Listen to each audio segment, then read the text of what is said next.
All right, welcome in. It is a Thursday edition of the Daily Fix with your host, Ron Hughley. As you can see there, my partner in crime, baby. As I tell him, we are basically the sports version of in NERD.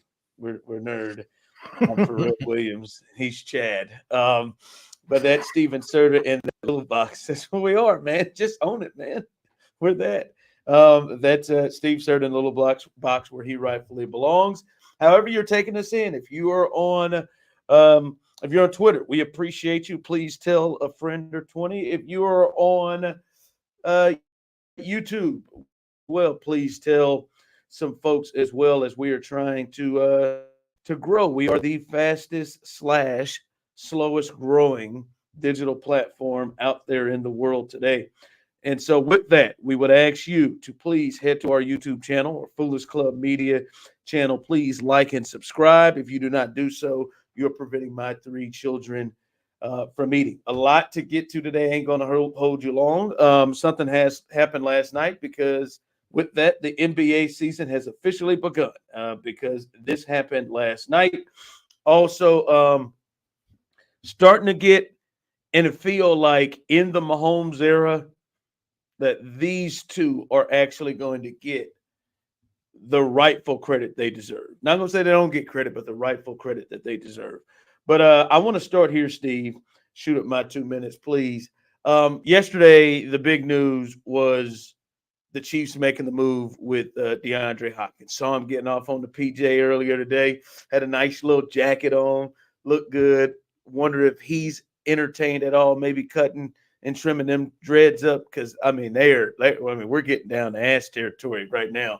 How far them bad boys are hanging, man. I mean, this is 20 years of growth right now. Just a trim job. I mean, you can't even keep a hold of those things right now. But with that happening, that was the big story. And Steve, I'm asking myself, should the Chiefs be done making any more trades, making any major moves? The trade deadline is 13 days away, November 5th. Should they be done? And Steve, to me, no. Listen, Steve, that cornerback room, and you spoke about it earlier. This injury to Jalen Watson is massive to me. Just as big as it shouldn't be, just as big as Rashee Rice, some of those other moves. This move is massive. And one, because of how well he was playing, and two, because of what's behind him. Look, I will tell you this right now, Steve. I trust Steve Spagnuolo. I wish I had me one of those in Spags we trust. I trust him. But I tell you what I don't trust. I do not trust Joshua Williams, and I do not trust Johnson in a big situation.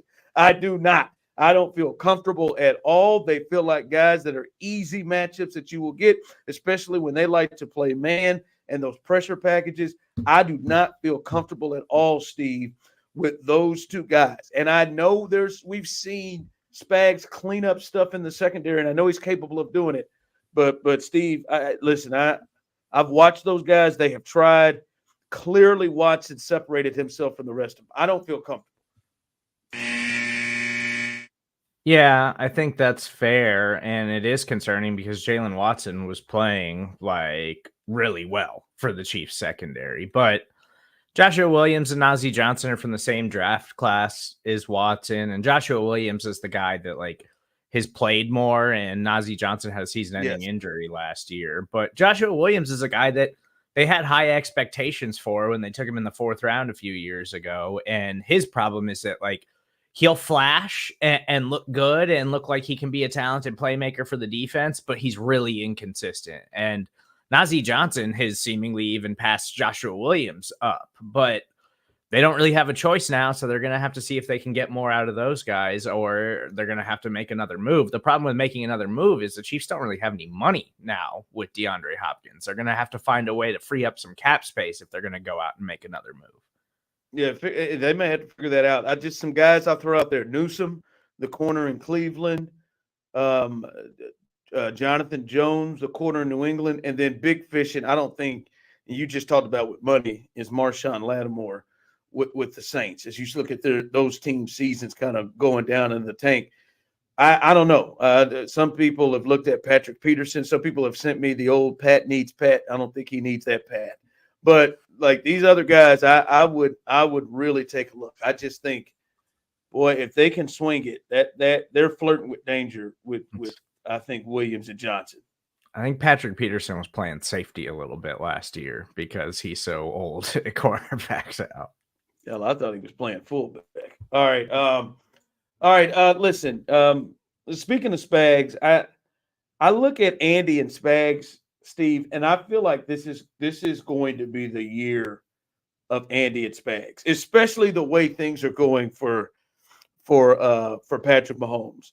And listen, I believe those guys have gotten good recognition. I think obviously Andy is probably pushing to be one of the best coaches of all time, but there are still some, hey, Andy ain't really won big other than when he's had Mahomes. And I don't know about you, Steve. I do get the feel to me that even though I think Andy is obviously well respected, I think Spags is obviously well respected. I still think all of the success this far, I feel like the shine is mostly on Mahomes. And it's been deserved and mostly on Mahomes as the reason. This year, through the first 6 weeks and the first 6 games, it is clear this is on those two dudes. The driving force is not Patrick Mahomes, not by a long shot, because Andy Reid is dealing with the same injury and the same non-readiness with these tackles that Patrick Mahomes is dealing with. But the only other thing is Andy's having to deal with poor play of Patrick Mahomes too. And Spags, to me, has this defense as, and I heard somebody say this earlier this week, and I thought it's perfect. I don't think the Chiefs' defense of their numbers show out that they're the best, but they are clearly, it's Booger McFarland. They are clearly, by the way, Booger McFarland, just the Peloton, he just absolutely embarrasses me when I see what his numbers are compared to mine. And he has openly talked trash to me about that. And I don't talk anything back. I'm like, Booger, like, dude, you on some other stuff. Like, I can't even, and I'm giving you everything I got. And I'm whipped, sweated all over the place. But Booger McFarland on the Peloton is in some other range. He's the Patrick Mahomes of Pelotons. But to me, Spags has somehow turned this defense, which I think is worse. I mean, I think worse in terms of personnel than it was last year, and have injuries. Hasn't had Charles Omenihu. Now he's going to have to deal with the Watson injury, and they're better. They're better. So to me, this feels like this is the year where Mahomes maybe takes the back seat and Kelsey takes the back seat, and Andy and Spags are looked as the driving dominant force for this team right now. Yeah, and I think you can put a lot of the success on the coaching. Like I've already mentioned it, like Steve Spagnuolo's best defensive coordinator in the NFL right now and what he's doing with that side of the ball. And then Andy Reid, like it's unprecedented the amount of injuries that the Chiefs are dealing with and the fact that they're still undefeated, they're still finding ways to win. And now they're going to have to work DeAndre Hopkins into the offense. Like, yeah, he's just pulling guys off the streets and they're coming in and Kareem Hunt.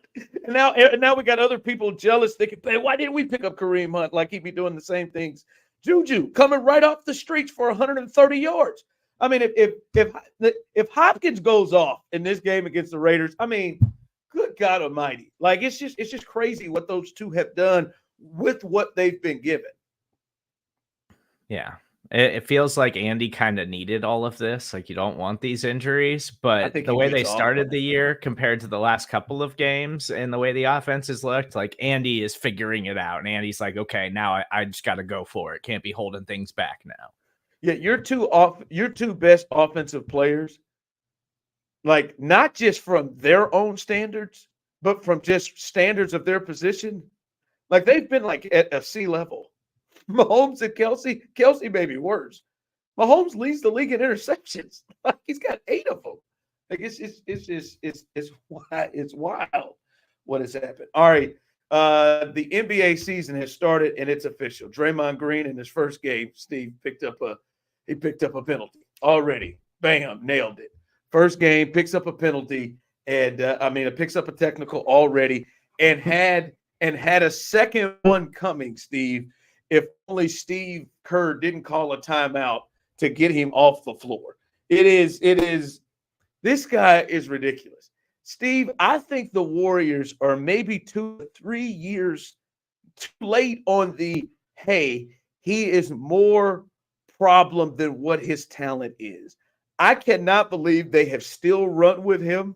If I were Klay Thompson, I would feel absolutely disrespected that you all have chosen this cat who can't control himself over me.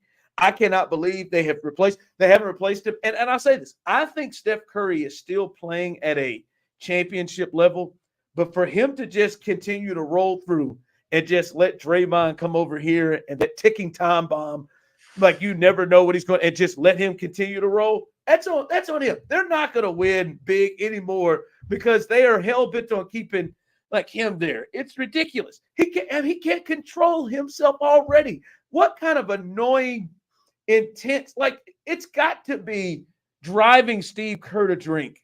I mean, to go over there and listen, I'm a little questioned about Steve Kerr, who still has baffled my mind when he said it was about the matchups of why Jason Tatum couldn't get in the game. But this is crazy to me that they just continue. This guy, he does not change. There's no change. There's no difference or anything. Here they go. Oh, here comes his ass again.